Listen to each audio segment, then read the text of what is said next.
कहाँ जा रहे हैं? बोले भैया इन सब के संग हमने शादी करी। क्या?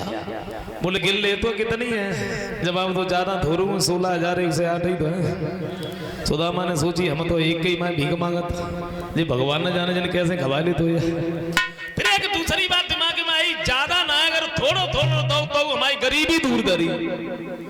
सबसे पहले रुक्मणी सामने पहुंची, दोनों हाथ जोड़े कहा भैया आप आए, बड़ी जल्दी जाने लगे, कुछ दिनों और रुकते उसके बाद में जाते। नमस्ते भाई हाथ ने गाय देखत रह गए तो भी चली गई। दूसरी बार जामवंती आई, दोनों हाथ जोड़े कहा भैया अब की बार आना तो हमारी दीदी को साथ में लेके आना। नमस्ते वो चली गई। सोई सुदामा झुझलाए उठे, बोले अरे कन्हैया अब तो 4 हो तो उनसे नमस्ते करी ले। अगर ऐसे ही नमस्ते करते रहे तो महीना 6 महीना तो हमें ही लग जाए, तू ऐसे हमें जान दे। श्याम सुंदर बोले सब एक ही बार में नमस्ते कर लो, चले गए। कन्हैया ने भेंट में एक फूल दो, और फूल को देख के सुदामा और झुझलाए गए, चाहे ओढ़े या बिछाए या घर ले जाए। बालापन के मित्र हो हम कहा दे असराप, और जो भगवन हमको दियो बस सोई लीजो आप। एक बात सोची इन्होंने हमें गरीबी दी है तो हम गरीबी वापस कर रहे हैं, लेकिन वो दोनों लोग वापस हो गए, दोनों लोग वापस। घर पर जब पहुंचे हैं तो क्या देखा है, वो झोपड़ी नहीं है, बड़े सुंदर महल बने। सोचा कन्हैया तेरे पीछे मैं तो बर्बाद हो गया। हमें ऐसा लग रहा है हमारी पत्नी को किसी ने मार दिया, यहाँ पर सुंदर महल बना लिया। हाँ लेकिन तब तक क्या हुआ,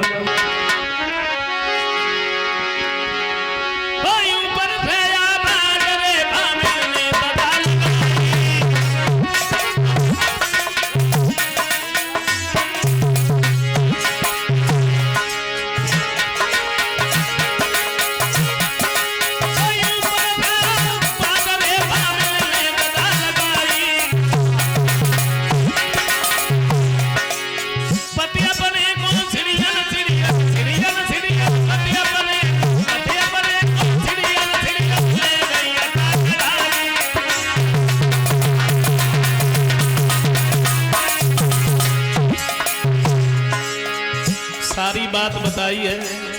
श्याम सुंदर के कहने के अनुसार ये सब हुआ। सुदामा कहते हमें माफ करना कन्हैया, चलते वक्त भी हम सीधे नहीं बोले।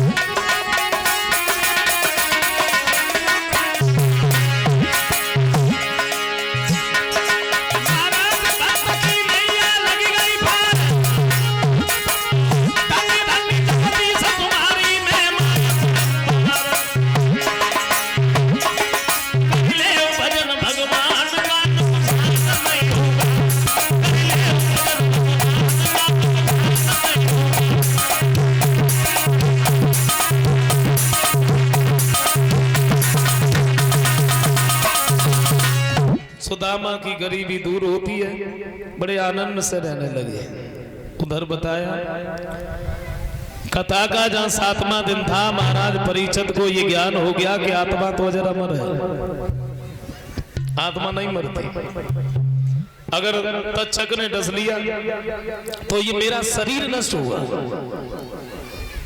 तक्षक जीवित होकर के महाराज परीक्षित को डसने के लिए चला। धनवंतर 1400 शिष्यों को साथ में लेके ये बचाने के लिए चले। उधर आंगन में नवल सोच रही है क्या करे, सोच रही है कि मन सोचती और पछताती अपने पति को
को खबर करी है, 1400 शिष्यों को साथ में लेके ये चले हैं। रास्ते में तक्षक और धनवंतर मिल गए। जवाब दिया, गुरुजी कहाँ जा रहे हो? बोले तू कहाँ जा रहा है? बोले मैं तो परीक्षित को डसने जा रहा हूँ, तो मैं बचाने जा रहा हूँ। कहा ठीक है, हमारे तुम्हारे तो हाथ यहीं पर हो जाए, ये जो हरा भरा वृक्ष है हम इसमें फुसकार मार देंगे, वृक्ष जल जाएगा। तुमने अगर दोबारा ऐसे हरा भरा कर दिया हम हार मान जाएंगे, चले जाएगा। भाई हुआ तक्षक ने फुसकार मारी, वृक्ष जल गया। धनवंतर ने नजर घुमाई, वृक्ष जैसा था वैसा ही हो गया, क्योंकि धनवंतर की जहां पर नजर जाती थी वहां जहर नहीं रहता था। तक्षक ने सोचा परीक्षित के पास में तो बाद में जाएंगे, पहले हम धनवंतर से ही निपट लें। जिस रास्ते में जा रहे थे उसी रास्ते में सुंदर सा सोटा बन के लेट गया। छड़ी धनवंतर नहीं समझे, उठा लिया, कंधे पर रख लिया। तक्षक ने इनके पीठ में डस लिया। पीठ में तो नजर जाती नहीं। कहा चेलाओ हमारे साथ में बहुत बड़ा छल हुआ, हमें तक्षक ने डस लिया, अब हमारे प्राण नहीं बचेंगे, इसलिए ऐसा करो हमें जमीन में दबा दो, हमारे नजदीक बैठ करके गाओ, हो सकता है कि हमारे प्राण बच जाए। वही हुआ, जमीन में दबा दिया। चेला गाने बजाने लगे। तक्षक ने सोचा अगर ये ऐसे ही गाते बजाते रहे तो कोई जीवित ना हो जाए। भेष बदल के सामने पहुंच गया, बोला मूर्खों क्या कर रहे हो? चेलाओं ने नहीं सुनी, बोले अरे करिया घरी जाना गुरु खाई लाए रे कारे कारे गुरु खाई लाए रे दसे पीठी के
जवाब दिया, मूर्खों वैसे ही चीख रहे हो, चिल्ला रहे हो, उखाड़ के तो देखो मर गया जिंदा।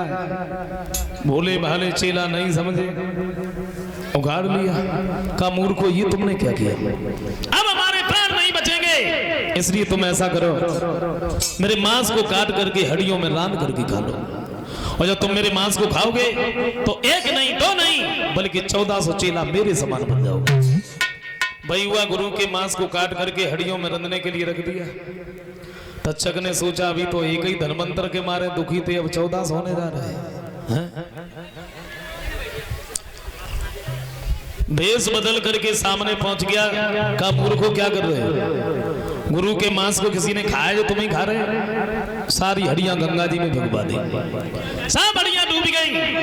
एक हड्डिया बहती हुई बंगाल को चली गई। बंगाल की एक धोबिन उस जगह पर मरने के लिए आई, जैसी उसने हड्डिया को देखा तो निकाल लिया, जरा सा उसमें से चख लिया, वो जादूगरनी बन गई। घर लौट के गई, मरी नहीं। सबको जादू सिखाया, और जादू सिखाया तो कछो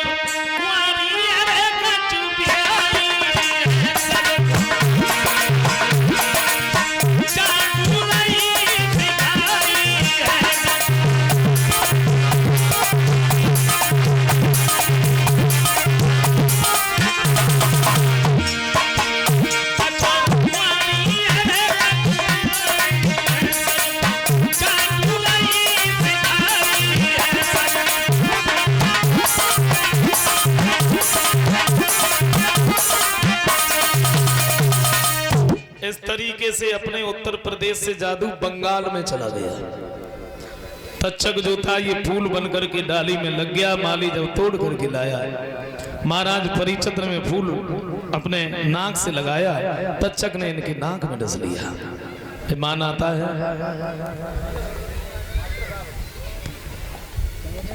इस पर बैठ करके महाराज परिचंद्र स्वर्ग धाम के लिए जाते हैं। बोलिए परिचंद्र महाराज की।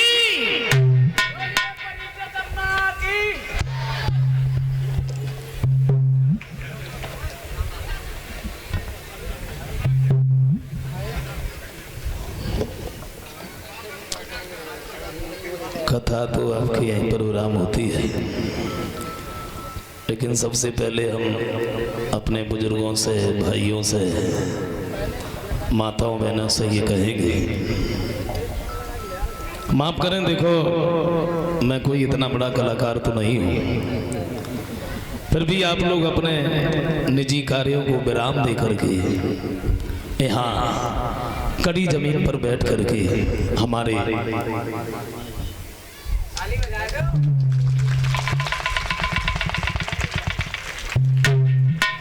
टूटे फूटे शब्दों को श्रवण करते रहे, तो हम अपने भाइयों से, बुजुर्गों से, माताओं बहनों से ये कहेंगे, 7 रोज से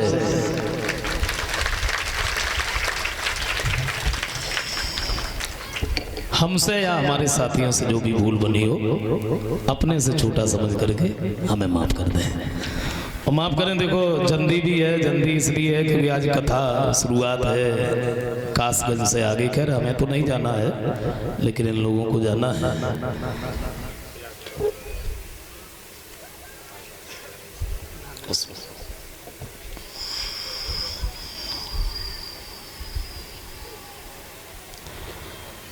ये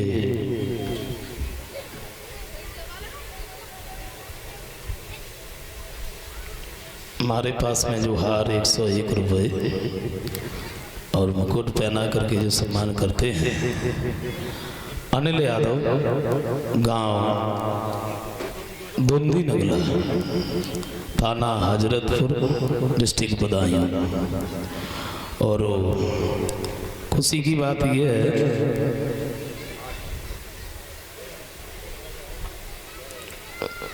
20 तारीख को 20/5/2022 को स्वामी आधार चैतन्य जी की जो भागवत कथा इनके यहाँ है, इनके निज निवास पर, जो गांव दुंदी नगला में 20/5/2022।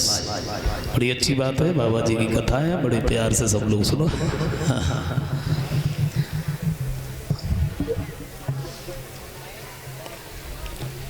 आओ एक छोटा सा कीर्तन बोल लेते हैं। क्षमा करें भाई, ये